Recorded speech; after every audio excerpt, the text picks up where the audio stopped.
All right, Max, I see your tweet. This guy Dave is 61, but his epigenetic age is 37. He's aging at even a slower rate than Brian Johnson. I don't know who that is, but you piqued my interest. I'm always interested in learning about what people do to live a better life and incorporate those into my own life. But let's see, is it actually affordable? Is it actually practical? I don't know. Let's dive into this thread and let's talk about it. Starts out pretty strong, right? 7 core pillars. That's pretty practical. But then you kind of lost me with the 30,000 annually. Now, I do appreciate that you put this in quotations because to me that seems like a lot, right? But it's all relative, you know? When you do compare it to this Brian Johnson of him spending $2 million a year, sure, 30,000 seems like a drop in the bucket. However, there are other people out there that $30,000 is an annual income. So I don't know that we can really call it affordable, but let's keep going. Sleep, number 1. I definitely agree with this. I've talked about in past episodes how your sleep and rest and recovery is vitally important to live a healthy life. Not only recovering physically, but mentally as well. You've got to find that rest and relaxation. You've got to get the right amount of sleep. Now, that's different for everybody, right? Some people can function off of 6 hours of sleep, 5 hours of sleep, some off of 7, 8, 9. It just depends on your situation. I'm not really sure what the biooptimizers are. Maybe I'll Google that and look into it a little bit. But I do like the fact that Dave doesn't use that anymore, that he just relies on what his body is telling him. Now, is that super practical? Not necessarily. Now you see, that would be one of my goals, is to just your body wake up naturally. I do that during the weekend usually, unless we have some event or something going on, but that would be optimal, right? You just sleep until your body wakes up, because then you know your body has gotten the amount of rest and sleep that it needs. However, day-to-day life, I don't think this is super practical. We've got different obligations and things that we have to do. You know, we've got to take care of our families, or we've got to go to work at a certain time, all that. The one thing I will say about this, though, is if you're having a hard time waking up in the morning, a simple thing to do is go to bed earlier. Set yourself that sleep alarm, if you will. So sleep, number 1, I'm with you. But we've got to make it practical. We've got to make it catered to us. I'm also not a big fan of sleep aids, in my opinion. I think in our society, we're just so quick to medicate. I may be using medicate a little strong here. Again, I don't know. I'd have to look into what this supplement is that he's talking about, this Elite Sleep by Momentous. Now, Momentous does come with a pretty good backing from Andrew Huberman, so it's probably legit, but not for me. I'm not a big fan of taking anything to try and help me sleep, fall asleep, stay asleep, any of that. I just try really hard to make sure I'm getting the right amount of sleep, and I listen to my body. But I'm with you. Sleep is important. So number 2 is exercise. Yes, agreed. That should be a major pillar of living a healthier life. I do really like that he incorporates not only just like calisthenic type movements, but stretching and cardio and all that. I think having a good exercise plan that's balanced, meaning it has some strength portion, some cardio, and definitely some stretching. That's one thing that I've found in my life is, you know, doing dynamic stretches before workouts and then static stretching after, and then even having a day every week where you actually just focus on mobility and stretching. It goes a long way to not only building a healthy body, but a stronger body. Now, the one place where it does lose me a little bit in the practicality of this regimen or this protocol is the fact that he talks about exercising multiple times a day. Now, this could mean that he's taking 5 minutes multiple times a day to do some stretching. It doesn't mean that he's doing 2 to 3 hour plus multiple hour workouts throughout the day. Oh, you see, he does go on to talk about this. So one session that he does is some cardio, some stretches, and some mobility, it looks like. Then it looks like he does some more cardio. He does some P90X, which is a lot of body weight movement. With minimal gear, that sort of thing. However, a lot of times for us, working out multiple times a day just isn't practical. So for me, it's one session a day, hour and 15 minutes, but it does incorporate not only some of the cardio, mobility, and strength. Sometimes it's rucking, sometimes it's running. It just really depends. But it does incorporate multiple facets of exercise. And I think that's very important. So number 2, still with you, Max. Number 3, nutrition. Of course, these are probably the 3 main pillars of living a healthier life, right? So he goes on to talk about how he eats 100% clean. I think that's a great thing to aspire to. Unfortunately, and this may just be an excuse, but that is pretty challenging to do at times. But you can be cognizant of that and you can watch. So how do we make this practical? One thing that I do is I track my macros. Now, I don't do this every single day, 365 days a year. I definitely go through different spurts, right? Now, I just got out of a phase of this where I was tracking my macros every single day. I was hitting a calorie mark or trying to be under that calorie mark and being very cognizant. Now that I'm in a little bit different phase, I'm not so worried about it. Do I still pay attention to it? Absolutely. And can I feel a difference too when I'm not careful about it? Absolutely. And that's what I mean is with all of this, you've got to listen to your body. You've got to really pay attention to what your body's telling you, because your body will tell you whether or not you're getting the right amount of different things. It takes some time to learn what those are and a little bit of research, but it's really not that challenging to do. I think that nutrition is a key factor in living a healthier life. May not be the number one most important. I would probably put sleep and rest above that, but nutrition is probably number 2. We have to be careful about what we put into our bodies. And this gets me off on a tangent too about diets. So I don't believe in diets. I think you should have a diet, have a nutrition plan, or something in mind to help balance out your diet.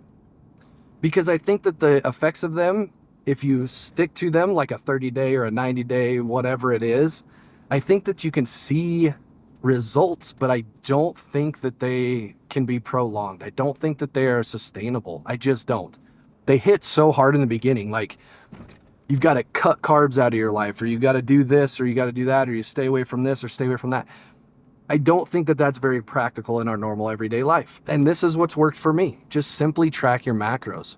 Watch your fat intake, watch your carb intake, watch your protein intake, and kind of find that balance of those 3 to achieve the goals that you are looking to achieve.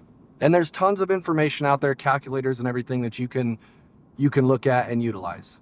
So that's the other thing about this nutrition is make it simple. Make it something that you can follow. And that's one thing I do like is he's going through his different meals throughout the day is they're all pretty similar. Now, is that practical to eat the exact same thing every single day? I mean, you could set your life up that way, but it's not going to be 100% effective, right? But one thing that I do in my life is mornings, my breakfasts are the same every single day. And then I try to eat similar meals for lunch. And then dinners is a little bit more lax, if you will, because it just depends on, what our activities are for the evening, whether or not I'm cooking or my wife is cooking. So we've just got to be cognizant of those macros and the calories that we're intaking and that our body's exerting throughout the day. But so there are ways that you can make this practical. So I do like that he's talking about nutrition, and I do like the idea of making it simple and making it similar throughout the day. So number 4 is supplementation.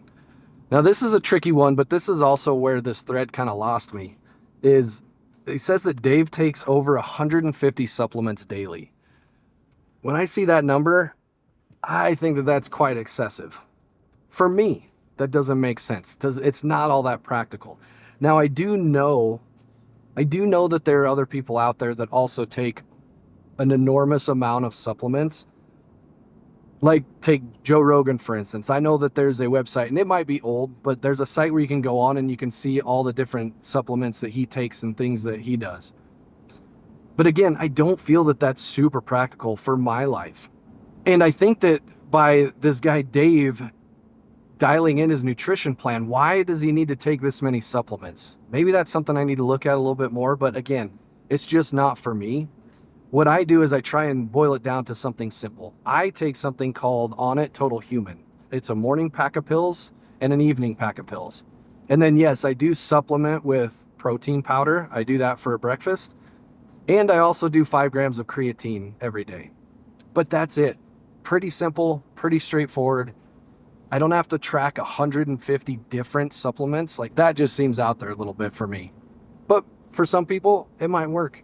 You just got to be cognizant of what you're putting into your body. Make sure that you understand, or you've talked to a physician, your doctor, or a nutritionist about these different supplements, and make sure you understand what those are and what you're putting into your body. All right, so we get to number 5, which is limited environmental exposure. And he says our bodies absorb toxic materials that speed up aging.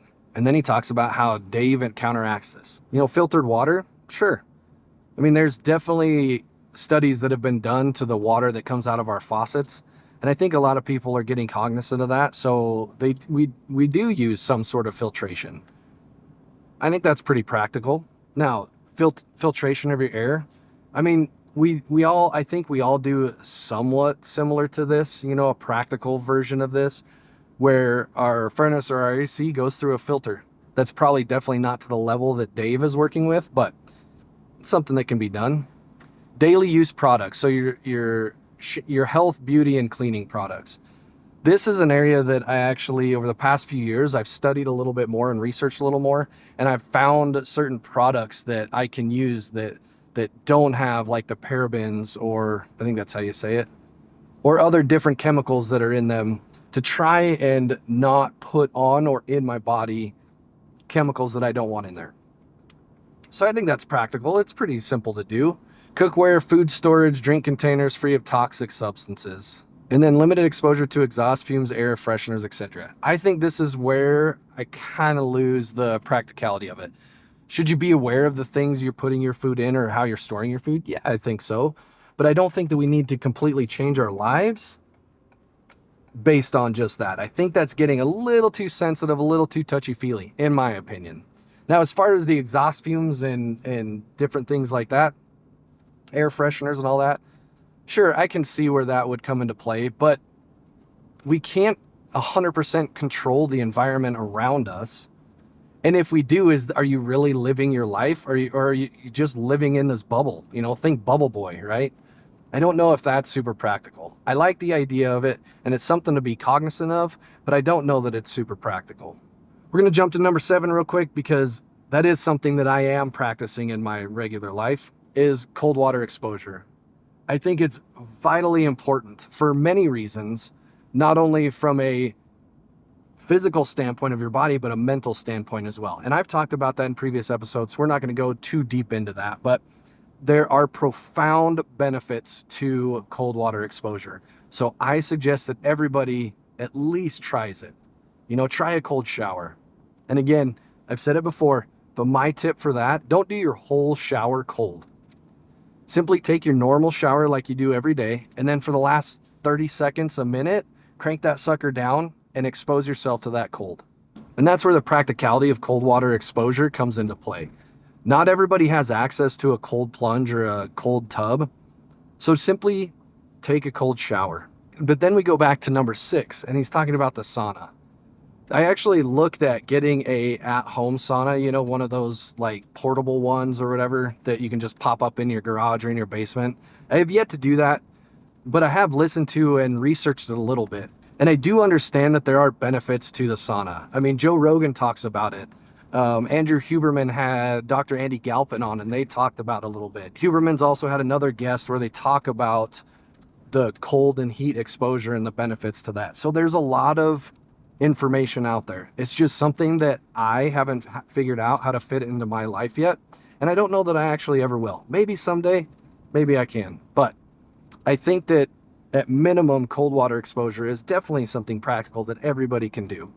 All right, so let's go ahead and circle back and wrap this all together. So there's these 7 pillars that this guy Dave does to live a healthier life, right?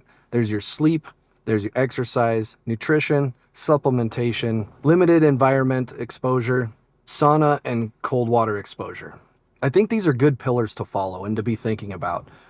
However, I don't believe that going to this extreme is for everybody, that it's really practical. I also, for me, don't believe that spending $30,000 annually on this makes sense. Now, I don't know exact figures. I'm just throwing numbers out here. Let's say you spend $100 a month on a gym membership. I don't know what it costs. I have a pseudo gym at home that I use, so I don't know. But let's say 100. So that's $1,200 a year. Okay. Now, when it comes to your nutrition and that sort of thing, let's say you spend $2,000 a month on food. Again, I don't know what it is, $2,400. So now we're sitting at about $3,600 for the year. Now with your sleep aids and things, there's different things that you can do to help regulate that. I don't know if there's a monthly cost to that or not. But then as we go on to supplementation, you know, as I'm thinking through what I spend, let's say we spend a couple $100 a month on that. You know, that's another $2,400 a year. So now what are we up to? $66,000 a year? But remember, that $6,000 a year that we be spending encapsulates also all the food that you're eating. But that still isn't that 30 grand. Now, the other supplements that he's talking about taking, I know that supplements are expensive, so I'm wondering if that's where a lot of the cost comes in. That being said, I still don't think that it's super practical. I don't think that it's affordable. Do I think that we can all follow these pillars? Yes. But I think we need to make them practical for us so that they fit into our lives. Now, can we all make changes to live better lives? 100%. And I think we should. That's one thing that I've really tried to do over the last few years is be very cognizant of not only what I'm feeding my mind, but feeding my body and feeding my soul.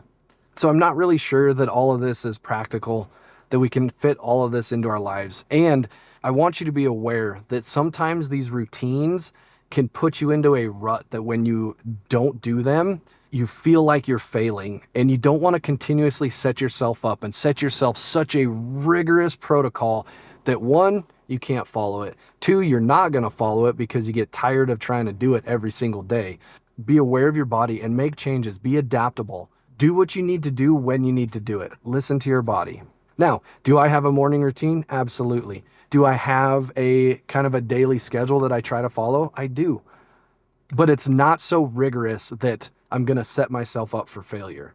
Are there some things in there that are going to challenge me? Absolutely. And they should. We've got to take this learning or these lessons from these people that do these protocols and form them and fit them to our lives so that we can make sure that we make them practical and that we make them sustainable.